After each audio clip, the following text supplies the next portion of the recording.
Yesterday I had a discussion with Bill Osmulski at the MacIver Institute. Please go find the podcast if you didn't have a chance to hear that, on the fact that school districts don't do real budgets. Lots and lots and lots of them. We don't know how many, but we do know that minimally about a third, maybe even more than that, because half only provide budget summaries. So we talked about that yesterday in the importance of understanding a district's finances by actually having a managerial budget to look at.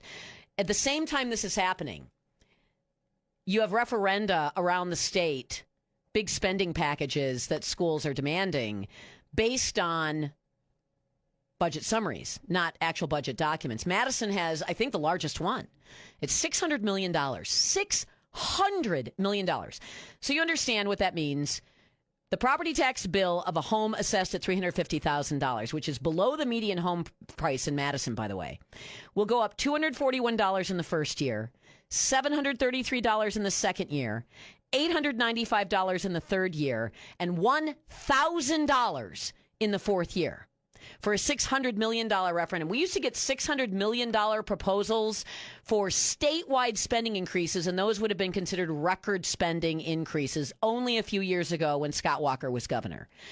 Will Flanders joins me on the program to talk about these school referenda in particular, but Madison in particular. This is against declining enrollment, Will. Wisconsin Institute for Law and Liberty's Will Flanders. Thank you for joining me on the Middleton Ford Hotline. Yeah, thanks for having me on. It's crazy to see these numbers that are out there, particularly the Madison one. This is the second biggest referenda that's been proposed in state history. The only one that's bigger was the one here in Milwaukee, and obviously we had a lot of criticism about that one. But let's remember, Milwaukee is 3 times larger, so $600 million in Madison is perhaps even more absurd than we saw in the spring here in Milwaukee, if that's possible. So what has happened that all of a sudden? They're $600 million that they absolutely need. I mean, not all of this is operating. Some of this is new buildings, but why would you want new buildings if you have fewer kids? Why not start consolidating? Why not start selling buildings? Why not start offering them up to school choice programs or charter school programs or something else? But that's not happening. Yeah, it's a good question. I mean, what we do know is that, during the past couple of years, a lot of federal money came in during the pandemic to reward these schools that were keeping their doors closed. All school districts around Wisconsin through ESSER saw tons of money infused. And the one, caveat on that was that you should not be using this money for ongoing expenses. But it appears a lot of school districts, as is always the case with an infusion of cash, have come to, quote unquote, rely on this money. Let's also remember Madison as a district. New numbers just came out from DPI recently.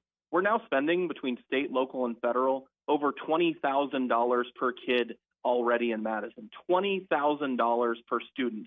As you say, enrollment's going down, and yet they still need all this money apparently on top of it. Well, and proficiency is going down. Proficiency, and now, of course, we're not going to be able to know what proficiency is because the cut scores have changed. We're going to get to that in a sec.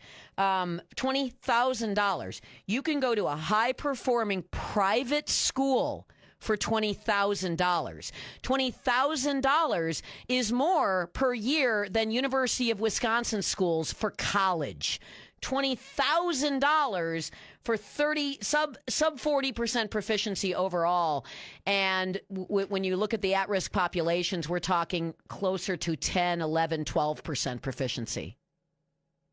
Yeah, it's absurd. As you said, we'll talk in a little bit about the changing scores and the way DPI is messing with the data. But, Madison's not alone in this. Districts around the state are doing this, and districts around Madison as well. We have a $34 million referenda in Horeb. We have Sun Prairie asking for $25 million. Then a few smaller ones like DeForest asking for $8 million. But all of these are tax increases on districts that are already some of the higher spending districts around the state. And it's incumbent on taxpayers to think long and hard. Yes, we want our schools to do well. Will this money actually make a difference? The answer is probably not. And are these things actually sound investments? And, that's up to local voters to decide. But I'd say in most instances, there's no evidence it's going to improve student outcomes. No, it's not going to improve student outcomes. In Madison, it's just not. We've seen it. We've never seen a corresponding increase in spending or rather an increase in spending correspond to an increase in outcomes. That's never happened. I've been following this stuff for 27 years. I've never seen that happen, Will. So, we need this or X, Y, or Z. We're not going to have talented and gifted. We're not going to have this program. We're not going to have that program. It has never resulted in an increase in student outcomes. If anything, all we have at best we have seen is flat, and in school districts like Madison and Milwaukee, it just seems to keep going down. But the idea of declining enrollment, they're complaining they have 60-year-old buildings. 60-year-old buildings. My house was built in 1937, and it still stands. It's made of brick. Houses that are 120 years old, made of wood, are still standing and are fetching market rates. So why does a 60-year-old building matter? What makes a 60-year-old building something we've got to throw away all of a sudden when people like me are willing to pay, hundreds of thousands of dollars for an 80-year-old building, a 90-year-old building is a house? Yeah, it's the story that Milwaukee had to deal with a decade ago, right? The enrollment is going down in Madison just like it is around the state. People are having fewer kids. We have a state that has a not really rapidly increasing population for a lot of reasons. Thanks, Governor Evers, for unfriendly tax policies among them. But these districts are going to have to deal with the reality that, yes, you're going to have to consolidate your number of buildings. You're going to have to consolidate. Maybe even some districts need to consolidate with each other. Horror of horrors, right? That's something we never want to discuss. But this, insisting on more and more funding over and over again every single election cycle is untenable, and it seems they're just getting more and more absurd. We don't know why. We don't know why, because they haven't given us a detailed budget. They don't provide a detailed budget. How much of that COVID one-time money went into ongoing expenses in the Madison School District? Does anybody care? And the answer is no. The newspaper doesn't care. The news stations don't care.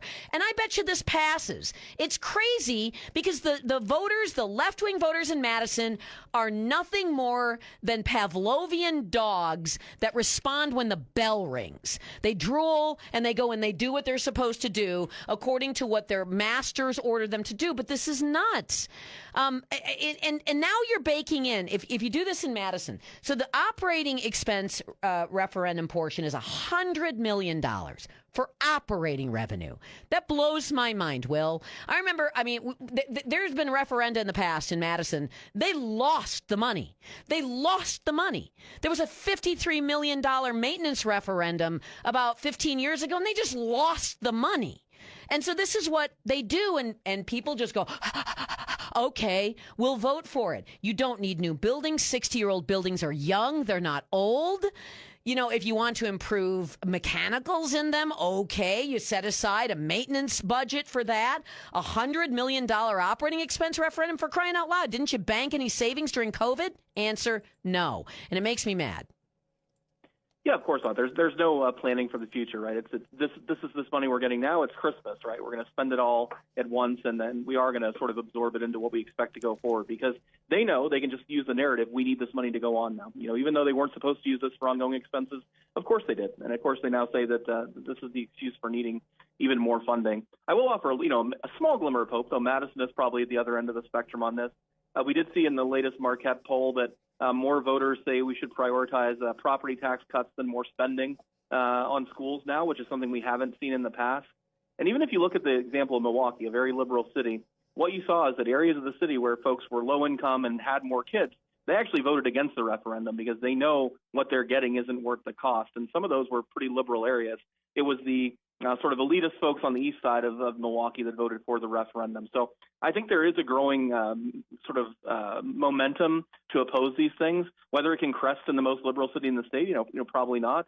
But I think there are more and more voters saying they've had enough, even across the political spectrum. I hope so, because 4 years from now, you're going to have $1,000, actually more than that, because almost all houses are now assessed at more than $350,000, So you're going to have massive massive tax increases for zero. You will see zero return on this investment because it's not an investment. It's just spending. So let's talk about these cut scores. This blew my mind. We knew the cut scores were going to change. DPI now has made it impossible to actually measure proficiency because they changed the cut score. So you can't compare last year and the upcoming forward exam. The cut score was changed from 60th percentile. This blew my mind. To 48th percentile. I mean, you don't even get above 50, and that's considered proficient. That's how dramatic they are looking to manipulate the poor outcomes. They want to manipulate people's perception of the poor outcomes that drastically. Yeah, you're absolutely right. And it's hard to see this as anything other than DPI trying to reduce the criticism they get from folks like us and folks across the board that say what we're getting for results in Wisconsin isn't enough. We looked at the top 20 districts in the state in terms of population. The average proficiency went up 11.8% magically overnight because they made this change. So a district like Milwaukee and Madison, they've gone up about 10% in proficiency on the ELA scores, and that's going to make them look better on the state report card. We're going to see every school in the state with 3 or 4 stars. Useless for parents, useless for policymakers, useless for anyone that wants to have education reform. Yes, but and by the way, give us $600 million more. Understand that the kids who are now counted as proficient are not. They are not proficient. They are not literate. They are not proficient. This is a hide the ball. That's all this is. This is, whatever you want to call it, 3-card Bonnie, I don't care. That's all this is. It's appalling, and there should be screaming headlines about this. The legislature should have pitched a fit. And since budget time is upon us right now, they should absolutely call DPI's budget into question for what they're doing to manipulate the perception of the reality, because the reality is that kids are failing at a much higher rate and for a lot more money. And if the legislature just holds education spending constant, they're going to be accused of cutting spending. Yep, it's the same old story. I think another thing that has to be considered: DPI should not have the unilateral power to behind closed doors make these changes in the future. It'd be great to see the legislature consider making that go through the rulemaking process at minimum, so that at least there's daylight on these things before they happen. These changes happen behind closed doors where you had to sign a non-disclosure agreement to be part of the process. Yeah, that's a good point. And there wasn't like a press release of this is how we're doing it. The only way we have any of this information is because of groups like WIL, Wisconsin Institute for Law and Liberty, Institute for Reforming Government, IRG has been working on this. But you know who hasn't? The so-called watchdogs in the press, because none of this stuff is being reported. People should know that essentially failure has now been called proficiency in the schools. At the same time, people should know that failure is now costing $20,000 plus per student in Madison. People should know that Madison is not providing a detailed managerial budget for people to assess before this, and people should know that they hired a consulting firm to sell this thing. But people don't know that unless they're reading you guys, unless they're listening to talk radio, and that assumes talk radio will even talk about it. Yeah, it's a never-ending process. People have to remain vigilant. And when you see the headline in your local newspaper that says proficiency jumped 10%, be out there to criticize it and realize this isn't the reality. It's a lie. The world we're living in. And if those headlines start popping up, shame on the news media. Shame on you. You are actively participating in spreading lies. I appreciate the time on the program. Will Flanders, Wisconsin Institute for Law and Liberty. He is their guru of education policy there at WIL. I appreciate the time. Thanks so much. Have a great afternoon. You as well.